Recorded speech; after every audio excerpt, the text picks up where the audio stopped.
Hi everyone, welcome to Fisk Financial Studies classes. आज हम पढ़ेंगे C F A level 1 reading number 32 का L O S 5, 6 और 7। तो सबसे पहले हम स्टार्ट करते हैं एल ओ एस 5 से, जिसके अंदर हम डिस्कस करेंगे एन पी वी प्रोफाइल के बारे में और किस तरह एन पी वी और आई आर आर मेथड्स एक दूसरे को कॉन्ट्राडिक्ट करती है एंड उनमें से हमें किसे चूज़ करना चाहिए। तो सबसे पहले हम बात करते हैं एनपीवी प्रोफाइल के बारे में।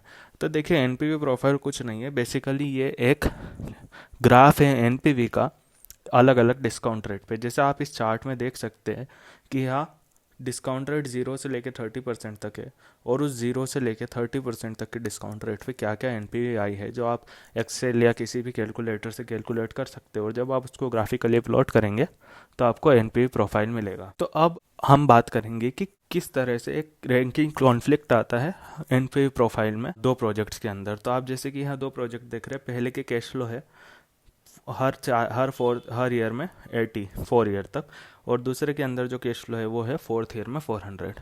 तो यह आप देखेंगे कि एक का आई आर आर है 21.86, दूसरे का है 18.92।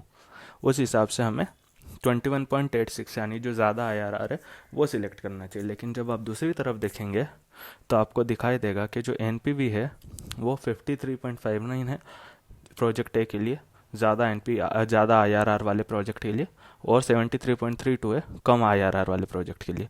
तो ऐसे सिचुएशन में हमारे लिए डिफ़िकल्ट हो जाता है कि इसको कैसे हम सिलेक्ट करें। तो आप यहाँ पे देखिए अलग अलग डिस्काउंट रेट के लिए क्या क्या प्रोजेक्ट की वैल्यूज़ आ रही है। तो उसके अंदर आप यहाँ देखिए, ये जो क्रॉसओवर होता है ये पॉइंट हमें बताता है कि हमें प्रोजेक्ट कौन सा वाला सिलेक्ट करना है। यहाँ पर आप देखिए 15.09% तक जो है प्रोजेक्ट बी जो है उसका एनपीवी ज़्यादा है, और उसके बाद प्रोजेक्ट ए का एनपीवी बढ़ जाता है। तो अगर हमारे कंपनी का डिस्काउंट रेट 10% है, या हमारे प्रोजेक्ट का डिस्काउंट रेट 10% है या 15% है, तो हम प्रोजेक्ट बी सिलेक्ट करेंगे। अगर ये डिस्काउंट रेट 20% तक जाता है तो हम प्रोजेक्ट ए सिलेक्ट करेंगे। ये बेसिकली इसका फंडा है। आप यहाँ देखिए, इसका आई आर आर है 18, तो अगर 20% डिस्काउंट रेट हुआ तो प्रोजेक्ट बी नेगेटिव हो जाएगा। तो यहाँ हमें ये समझना होता है। तो ऐसी सिचुएशन में हमें ये डिसाइड करना होता है कि हमारा डिस्काउंट रेट बेसिकली होने क्या वाला है, उस हिसाब से हम दोनों में से एक को सिलेक्ट करते हैं। लेकिन हमेशा आप ये याद रखिएगा कि ज़्यादातर केस में एनपीवी ही सिलेक्शन क्राइटेरिया हो, क्योंकि देखिए अगर आप याद देखिए 20% अगर डिस्काउंट रेट होता है तो प्रोजेक्ट बी का एनपीवी ऑब्वियसली प्रोजेक्ट ए के एनपीवी से कम होगा, बी का एनपीवी नेगेटिव होगा। तो उस हिसाब से वहाँ भी हमें सही डिसीजन ही मिलेगा। तो हमेशा डिसीजन एनपीवी बेसिस पे होना चाहिए। अब वहाँ पे देखिए क्या था कि कैश फ्लो पैटर्न अलग अलग था, तो कॉन्फ्लिक्ट आया। यहाँ पे है कि प्रोजेक्ट का स्केल अलग अलग है, इसके लिए यहाँ पे डिफरेंस आ रहा है। तो आप देखिए कि पहला प्रोजेक्ट ए जो है उसमें 100 का इन्वेस्टमेंट है और 50 आपको हर ईयर मिल रहा है। दूसरे में 400 का इन्वेस्टमेंट है और 170 हर ईयर मिल रहा है। इस हिसाब से क्या हो रहा है कि प्रोजेक्ट ए एनपीवी में कम है लेकिन आईआरआर में काफ़ी ज़्यादा है। तो उस हिसाब से फिर हमने प्रोफाइल बनाई। क्रॉसओवर के पहले देखिए आप प्रोजेक्ट बी आगे था, क्रॉसओवर के बाद प्रोजेक्ट ए आ गया। तो इस तरह भी हमें एनपीवी और डिस्काउंट रेट क्या है इस तरह से हम डिसीजन लेते हैं। अब अगला हमारा जो एलओएस है वो है एलओएस 6 और 7। 6 में हम IRR decision rule NPV decision rule के कंट्रास्ट को देखेंगे, और दूसरा देखेंगे कि एनपीवी का कंपनी की शेयर प्राइस में क्या इम्पैक्ट होता है। तो देखिए, एक तो आईआरआर के सामने एनपीवी इसलिए बेटर होता है क्योंकि आईआरआर में कुछ प्रॉब्लम होती है। ये प्रॉब्लम बेसिकली ये होती है कि जो आईआरआर है वो आपका मल्टीपल आईआरआर आपको मिल सकते हैं। जैसे कि यहाँ पे अगर सिंगल हमारा जो नॉर्मल कैश फ्लो पैटर्न होता है उसमें क्या होता है कि इनिशियल इन्वेस्टमेंट होती है, उसके बाद आपको इनफ्लो होता है। पर इसके अंदर क्या होता है कि आपको मल्टीपल अगर आउटफ्लो हो गया, मल्टीपल इनफ्लो मल्टीपल आउटफ्लो, तो वहाँ आपको एक से ज़्यादा आईआरआर मिल सकती है। तो एक से ज़्यादा आईआरआर जैसे यहाँ पे 100 और 200 दोनों परसेंट पे आईआरआर 1 और आईआरआर 2 ये दोनों आपको बताई गई है। तो आप यहाँ देखिए, ये जो ग्राफ बन रहा है इससे भी आप समझ सकते हैं कि 2 बार ज़ीरो को क्रैश कर रहा है। आप यहाँ देखिए -2000 से जाते जाते करके 100% डिस्काउंट रेट पे ज़ीरो हो जाता है, 200% पे भी ये ज़ीरो हो जाता है, और फिर वापस नेगेटिव हो जाता है। तो मतलब 100 से 200% के बीच की डिस्काउंट रेट पे ये प्रॉफिटेबल इन्वेस्टमेंट है। अब वो बात यही है कि इसको किस तरह से सॉल्व करें, तो हम बेसिकली इसके अंदर डिस्काउंट रेट और एनपीवी आप देखेंगे। तो मान लीजिए 150% मुझे डिस्काउंट रेट दिया है, तो मुझे 40 का पॉजिटिव एनपीवी मिल रहा है। 50% डिस्काउंट है तो मुझे -333.33 का नेगेटिव एनपीवी मिल रहा है। तो मैं अपने एनपीवी से बेटर डिसीजन मेकिंग कर सकता हूँ। दूसरी प्रॉब्लम होती है नो आईआरआर। नो आईआरआर में हमें आईआरआर मिलता ही नहीं है। तो ये कब होता है, जब आपका कुछ इस तरह का कैश फ्लो होता है। तो आप यहाँ देखिए कि यहाँ पे कोई भी डिस्काउंट रेट में आपको लॉस हो ही नहीं रहा है, आप पूरा प्रॉफिट में जा रहे हैं। अब ये एक हिसाब से तो प्रॉफिटेबल इन्वेस्टमेंट है, बट यहाँ पर आप ये देखिए कि आप इसको आईआरआर के रूल के हिसाब से देखते तो आपको आईआरआर मिलता ही नहीं, और हो सकता है आप इसमें इन्वेस्ट ना करते।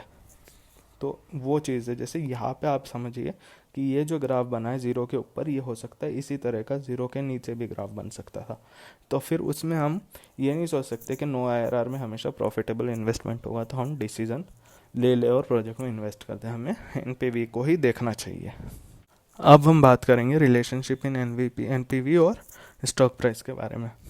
तो आप यहाँ देखिए, हमको एक एग्जांपल दिया है फ्री टैंक कॉरपोरेशन का, जिसका 600 मिलियन का इस डिस्ट्रीब्यूशन फैसिलिटीज़ है, और उसके प्रेजेंट वैल्यू और फ्यूचर कैश फ्लो जो है वो है 850 मिलियन। तो यहाँ आपको ये प्रॉफिटेबल दिख रहा है। अब इसका शेयर प्राइस है 200 मिलियन और करंट मार्केट प्राइस है 32।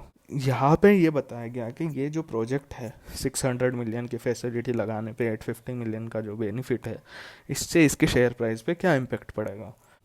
तो आप जैसे यहाँ समझ रहे हैं कि ये जो प्रोजेक्ट है इसमें इन्वेस्टमेंट पे हमें टोटल 250 मिलियन का बेनिफिट हो रहा है।